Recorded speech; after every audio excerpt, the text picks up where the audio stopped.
You know how you start doing the most random things when you're bored out of your mind. A year ago, boredom found me trying to access my old Yahoo email, and somehow, getting in, I was hit with a wave of nostalgia upon seeing the updates and notifications of old games like Neopets, MapleStory, and Club Penguin. As I scrolled down, I noticed that there were a bunch of emails in the spam inbox. Curious, I clicked on it and discovered that they were sent by my brother Jack 19 years ago, when he went to the Arctic for a research job. July 4th, 2004. Hey Squirt, surprise, it's your big bro here. I hope you're reading this on the email I made you and give me a reply. I bet you don't know how to though. Anyway, we might get a kick out of this years later, so just be my diary for a while, won't you? How have you been? I know it's only a few days since I left, but I miss you guys. The Arctic's freezing, and the people are cold too, pun intended. Like, I met this burly dude called Kafka who totally ignored me when I made a joke about his name. You know Kafka is my favorite author, right? On the bright side, there's a seal colony close to the base. Blubbery they are, they're cute as heck.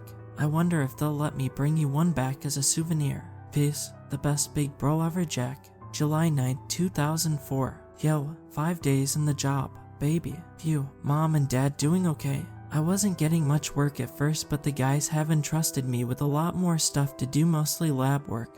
But that's fine. Work is better than nothing at all. The Arctic is majestic and all, but there's barely anything to do outside of work. I'm pretty sure I walked 10 laps around the research base at one point cause I was so bored.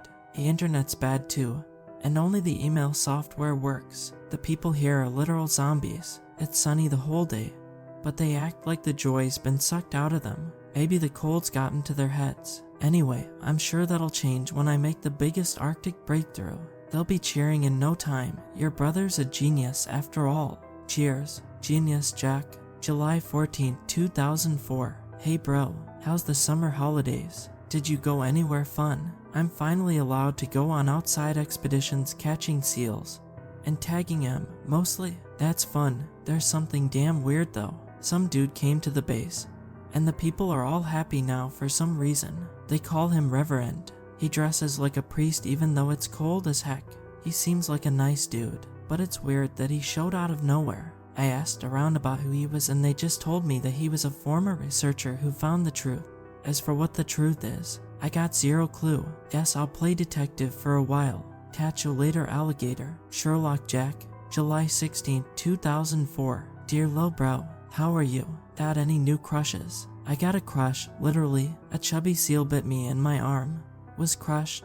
Just kidding. I got a wound, but it's all bandaged up now. One of the seals we were tagging wasn't fully sedated, so I got hurt. I am healing up now in my room. By the way, Reverend held a prayer session when my arm was bit. I didn't understand cause it was in a language I've never heard before, or maybe I was just doped up on drugs. But all the researchers were crying. I was kinda creeped out for some reason. Stay safe, Jack. July 19, 2004. Hey kiddo, you alright? I'm typing this with one hand. My arm's not doing too well. The color's all off, and it hurts. I'm worried it might have to get cut off, or something. Kafka's been nursing me, but he keeps chanting something under his breath. Reverend comes by, and they whisper to each other. I keep hearing a word that sounded like Kathothi, or something. I dunno the language, and dunno what it means. I asked Kafka what it meant. The one under the ice was all he said before leaving the room. Weird, right? Anyway, your bro's strong. 1 arm or 2 arms. I'm gonna wrestle you to the ground when I'm back.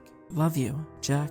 July 21st, 2004. No more. Cold. Good night. The email dating July 21st, 2004 was the last one. Jack came back home in August, safe and sound. What I read never left my mind until I saw Jack again at a family gathering today. He was wearing a t-shirt, arms exposed, not a hint of a scar on either of them. I had to know what happened. Is your arm alright? I asked as we drank beer together on the porch. He slowly turned his head towards me, lips stretching into a tight smile. At that moment, everything about his face was just wrong to me. Why wouldn't it be? I looked into his eyes, deep vacant voids of nothing. This was not my brother. I forced a chuckle. It's really sunny today. Aren't you worried about sunburn?